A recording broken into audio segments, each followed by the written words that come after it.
Welcome to the Maxwell Leadership Executive Podcast, where our goal is to help you increase your reputation as a leader, increase your ability to influence others, and increase your ability to fully engage your team to deliver remarkable results. Hi, I'm Perry Holly, a Maxwell Leadership Facilitator and Coach. And I'm Chris Cody, Executive Vice President with Maxwell Leadership. Welcome and thank you for joining. And we really do mean that. Perry and I are just so grateful, Jake, our team, when we see the comments and the impact from those that are listening around the world, not only growing individually, but then what we're hearing, how they're sharing it with their team and they're growing. So really, we do thank you for being a part of this podcast and family with us. I got some people, they found us on YouTube, which they said, I didn't know you were on YouTube. I said, well, that's good. I didn't either, but these cameras are for something. That's right. I wasn't sure what they had the cameras for. The question is, they come back to YouTube and watch us again? Because after they see us on YouTube, they might not come back. Well, and I told us we had a face for radio. I don't know what that meant. That's right. Well, as we get started, we always talk about where can you go and download the Learner Guide. And as usual, Perry has put together an incredible lesson for us today, and it has a Learner Guide for you just to follow along with and take some notes and just make some thoughts about what are your action steps going forward. And if you want to download that, we want to encourage you to go to maxwellleadership.com/podcast.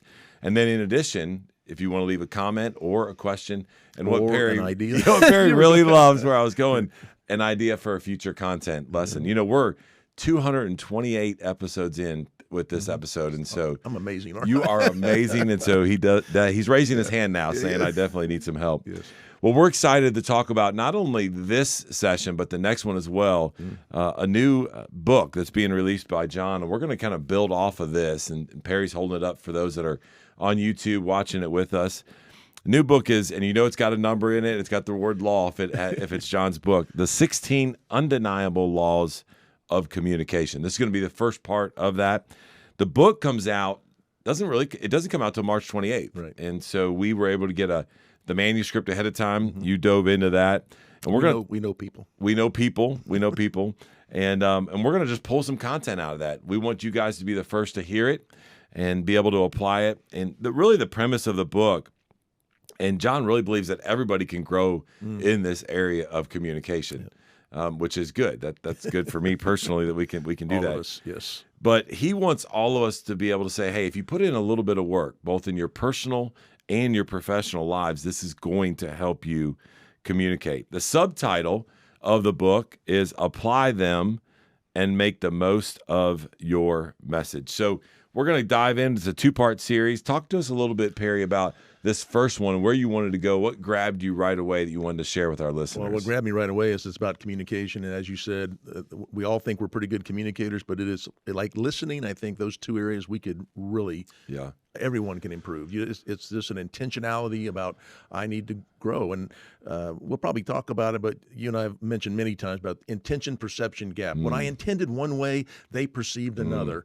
And I just personally believe that is a part of every single conversation, either to a one-on-one or to a group that we have.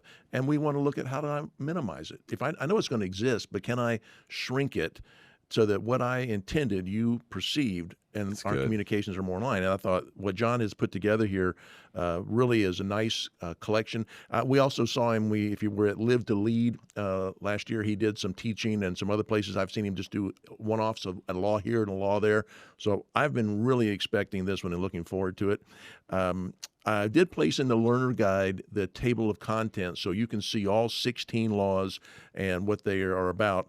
But I'll just tell you, the book is broken up into 5 sections, and the sections about kind of the who, what, why, where, how of communicating, about who said it. There were 3 laws underneath that, and we'll take one of those today. What is said, 3 laws. How it was said, there is 6 laws. When it's said, 2 laws, and why it was said are 2 laws. So John wrote the book, and he says this right up front, is that helping anyone that has to communicate one-on-one or with a group. I like this. If you are a leader, you probably get a chance to publicly speak in front of audiences. This has got a lot of tips and ideas about how to do that. And since I do a lot of that, I was anxious to see that. If you ever seen John, he's pretty darn good at it, and so he knows, and he's learned a lot over the years of doing that. So I find it's got a lot for everybody. It's great content, and it's a book that you're going to want to pick up. And what I love is take notes and then apply it and then come back and say, is this making an impact on my leadership and my communication? You and I talk a lot about Harvard Business Review, and it's something that we dive into and read quite a bit. They wrote the number one criteria for advancement or promotion for those in organizations is the ability to communicate effectively. And it's also something that you and I hear about, our team hears about. When organizations reach out and say, hey, we need some help, we want to partner with you guys, without a shadow of a doubt, in the top 3 all the time is communication, both internally and externally inside organizations. And so we want to make sure that we help you guys work through maybe some poor communication habits that you have. I love what you talked about in the intent versus perception gap, because there are a lot of us that we think we're communicating clearly. We in our head have it just mapped out perfectly, but there's no doubt it gets misinterpreted, it's misunderstood. And we say that as a leader, it's your responsibility to close that gap. As a communicator, it's your responsibility to close that intent versus perception gap. So I love where we're going. Yeah, we're just as you were saying it. that, I'm thinking, well, we've made it sound a lot like a business class. This is a life class, a life book, because most of my failed communications don't happen at work. Where do they happen, Perry? Well, at home. There's a lot to learn about how to communicate at home as well. I do like the fact that John points out that all this can be learned, and that not a lot of us get this naturally. You get to learn it. Each law does stand alone. They relate to each other, but you could jump around the book and pick out a law here and there to work on. All the laws, like most laws, have consequences. You don't do them, you're going to get a result. You do them, you'll get a different result.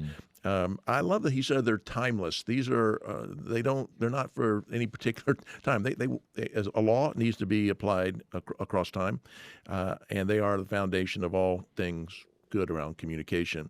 Where I wanted to start in the time remaining today was looking at law number 1, which I think is law number 1 for a reason. I'll love your opinion on that, but it's called the law of credibility, and that we'll get into more of that. But when it comes to being law number 1, it's under the topic of who said it, that almost all your communication is going to be perceived because it's how it's coming from you, and who are you? How do you see credibility when it comes to communicating? Well, it's interesting. No matter how good of a communicator someone is, with my lens, if I don't feel like they're credible, then I will discount whatever they're communicating. And so I love that he talked about this as law number 1. You know, back when he wrote the 21 irrefutable laws, that's right where my mind went when you said, I want to get your opinion on why you thought this was first.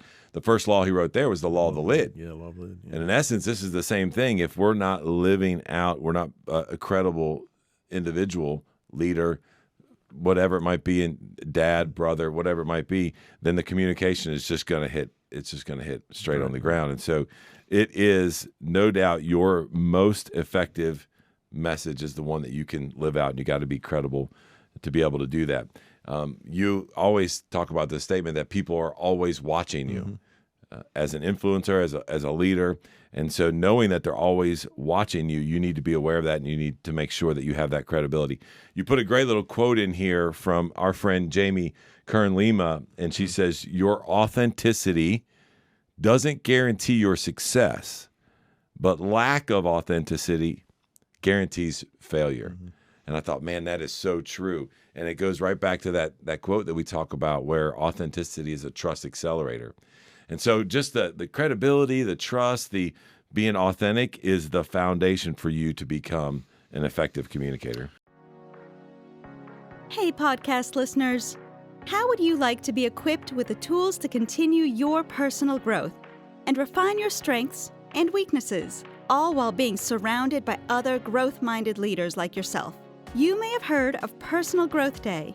For our second time ever, Maxwell Leadership is hosting this one-day event on March 13th in Orlando, Florida. This event is designed to dig deeper into who you are and how you tick so that you can become the best version of yourself. If you're unable to attend Personal Growth Day in person, we also offer virtual access to the event. If you would like to participate in a one-of-a-kind experience and stand shoulder to shoulder with growing leaders who will sharpen your skills and equip you to create powerful, positive impact. Go to maxwellleadership.com/personal growth day to learn more or get your ticket. We'll see you there.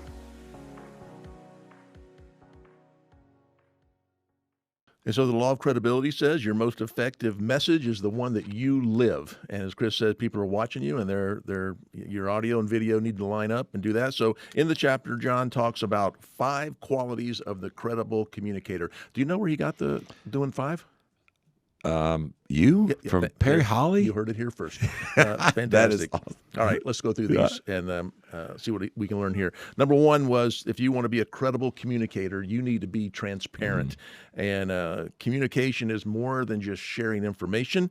It's sharing yourself, your real self. And I often think about, I'll get your opinion on this, but we talk about vulnerability, about me being who I am, but does letting people see the real you sound like a risky thing for leaders to do?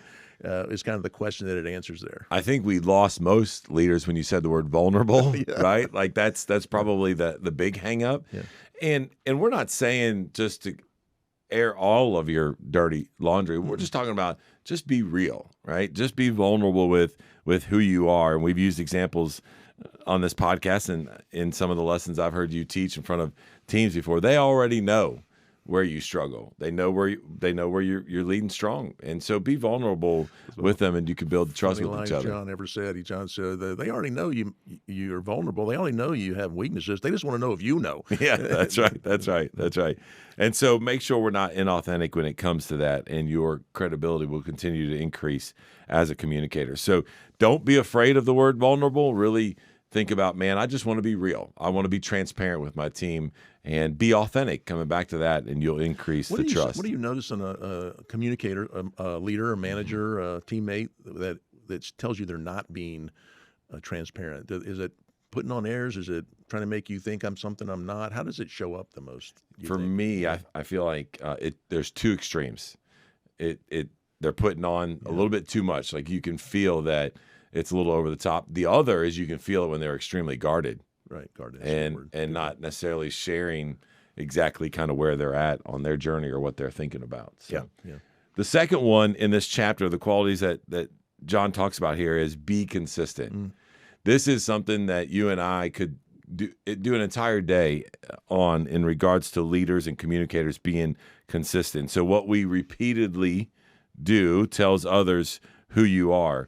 And so talk a little bit about this word consistency, because I know you're passionate about it in regards to leadership, and then how this plays in to that quality of a credible communicator. Yeah, I think it's one of the essential words of leadership is consistency. If people, if you're not consistent in your emotions and in your behaviors, I can't predict how you're going to show. I tell you something hard, or I give you bad news, or I don't know how you're going to handle that. You're inconsistent in your ups and downs or highs and lows.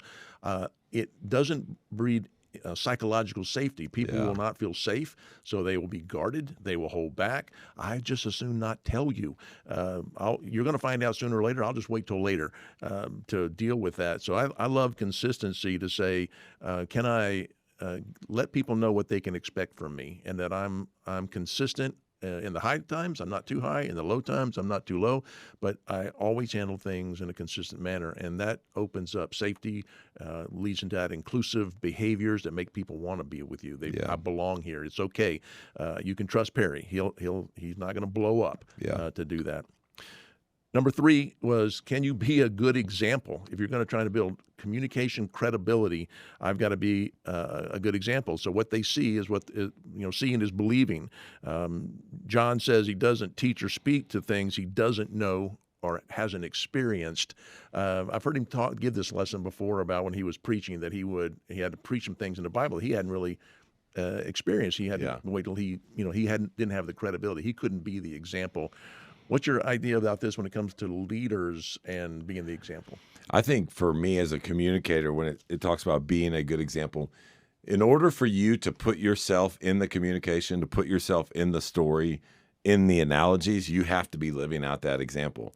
And I think when you do that and you are that good example, this is not you don't want to do it in a narcissistic way where we're talking about Perry, we're talking about Chris when we're communicating, but to be able to use examples in a healthy way, I think you need to be living that out and be a good example for your team so that you can pull stories from that and be able to communicate what those are. This reminds me of a great quote from Kouzes and Posner, two great leadership authors. John thinks a lot of them as well. And they say, the truth is that you either lead by example or you don't lead at all. Seeing is believing, and your constituents have to see you living out the standards you set and the values that you profess. And I love that. It's like who you are and what they see, that's the example that you need to be living out. And you think about that is you have standards, a standard of operation for your team. They know what you expect, or they should, and then you don't live to that standard. Yeah. You tell them, like me telling my kids to clean their room, but my room's not clean. Make your bed, but I didn't make my bed. I thought I have no credibility with them if you're not seeing me do it. Yeah. And I love that too. Before I go to number 4, I just want to quickly stop for just a second. One of the things that Perry went through the manuscript and pulled out some of this content for you, but we're also going to give you access to this full chapter of the book, even before it comes out on March 28th. So hang with us at the end. Perry's going to tell you a little bit about how to access that chapter of this book, and then you can really dive in, because we're just talking about a couple of the qualities in this first chapter. Well, number 4, we want to talk about be competent. The weight of communicators' words is determined by what they have accomplished. Yeah. Do you think if you're not competent, and we always talk about, what is it, EQ or IQ, which matters the most in leadership? And there's lots of research on that, but it definitely EQ is the heavier. Some say 80-85% of leading is EQ, your emotional intelligence, but the ticket to admission is your IQ. If you're not competent, you're not going to have influence with me. Right. And so same thing with your communication. If you don't know what you're talking about, it's going to be tough to have credibility. I was thinking about, our sons. We talk about them frequently, but my son owns a Chick-fil-A, and I can talk all day to him about how to run a restaurant, but I have no competency in that. I have no credibility in that. Why would he listen? He'd listen to me in some areas, but maybe I shouldn't be telling him how to run a restaurant. Your son is at this time playing college football, which you played. You have a lot of competency in that space, and when you talk to him about that, you have a lot of credibility because you've been there, you've done that. And I thought for me it was really about the weight of your credibility as it's related to your competence. Says you have a lot more. I'm not going to tell anybody how to run a restaurant. Right, but right. Neither should you. Well, yeah, neither should I. Now I can tell you how to eat at a restaurant. Right. It's interesting though that you say that, and I hadn't thought about this, but yes, I have that experience, and so I'm able to speak into some things. But what's fascinating, maybe a little bit hurtful at times, is that the further I get away from the game, I now see him going, okay, that might have worked back in the day. Thanks, Dad, for the input. But so just continuing to grow and to stay in pace as leaders, whatever you're communicating on, will help you when it comes to that. I love that, though, saying that you because of that separation, that distance, and he's learning, and you're not in that space anymore. You were there, but it changes your communication. What a great lesson is that you now probably would ask more. Hey, in my day, it was this. Yeah. What are you finding? So that, as a leader, that's a great communication tip right there. Is not to think because you did it once, you know everything. You actually are open, like you said, learning and growing yourself. But that young man's in it. Yes. So hey, tell me about this. And now you learn something new from him. So communication is happening. And I think that came to me as a lesson because I'd say, hey, back in my day, this was what, and he just giggled and didn't say anything out of respect. I was like, I might be past my time. I might need to be closing that gap. Is that great? I see on the side of your head. Yeah, that's right. All right. And then the final, number 5, was to be trustworthy. I'm not sure why this one wasn't number 1. That trust is your greatest asset, both as a leader and as a communicator. I think we talk a lot about this, but trust is. Yeah, I think this is key. This is the foundation. When it comes to 5 levels of leadership, we talk about this at level 2 for people to be able to connect with you, and it starts with trust. And so, just a couple of thoughts here. With no trust, they may feel like you're trying to manipulate them, And we talk a lot about the fine line between manipulation and influence is the motive. And so if they don't have the trust, they're going to really be concerned or worry about what your motive is. And if you do have trust with them, they're taking it as motivation, and they know that you're just trying to motivate them. With trust, it feels like you are for me, right? Jeff Henderson and the message of for me. I love that. With no trust, it feels like the leader's for themselves, and that can be a definite way for people to kind of just shut down the communication. Final thought, John did add something I thought was interesting. I think it came from his friend Dan Ryland, and as they were, maybe Dan had done this, but take the communication into the 5 levels of leadership, since it's so much a part of what we talk about here. I threw it in here, but he said it, level 1, people have to listen to you. You're the boss. And so is that a good thing? Well, it will be for a bit, but he said level 2, people want to listen because they like you. I love that. Level 3 says people like to listen because you're good at what you do. So think about level 1 is you got a position. Level 2, you got relationship. Level 3, you're producing results. Well, and then level 4, and I love that you're bringing this in. This is so much of the foundation of what we do. People seek to listen because you're adding value to them. You're developing them. That's people development. That's people development. Level 5, the pinnacle level, where people are eager to listen just because of who you are and the impact that you've had in their life and on their journey, and that's that level 5 I love it. I highlighted those words to say that, and I'll put this in the learner guide. They have to, they want to, they like to, they seek to, they're eager to. What a great way to wrap. That's good. Yep. Well, as we wrap up, here's what I was thinking about as we were going through this lesson today, and then I'll kind of let you close. My thought is this. I was with one of our executive facilitators and coaches last week, and he had this phrase that just really captured me. And as we think about the qualities of a communicator, I think it's very relevant to what we're talking about today. And he said this. He said, your team, your people, those that you have influence with, how they experience you is how they will then have certain expectations of you or on you. And because of that, that becomes your reputation. And because of that, that then becomes your leadership and communication brand. Wow. And so if we think about this and setting the foundation of what do we want our communication brand to be, John gave us 5 great qualities here that you unpacked for us in this lesson. And I would just encourage you to go back and review each one of those and think about what does your communication look like around those qualities of being a credible communicator. And just a reminder, if you want to learn more about our offerings, or you want to leave a question or a comment for us, you can do all that at maxwellleadership.com/podcast. In the show notes, there will be a link that you can click on to learn more about downloading chapter 1 that we just were talking about here from John's new book. You can also, in the learner guide, there will be a QR code that you can snap, and it will give you a lot more information about the book. We would love for you to go to the site. We'd love for you to get that first chapter, and we love hearing from you. So leave us a comment or a question, and we're so grateful that you would spend this time with us each week. That's all today from the Maxwell Leadership Executive Podcast.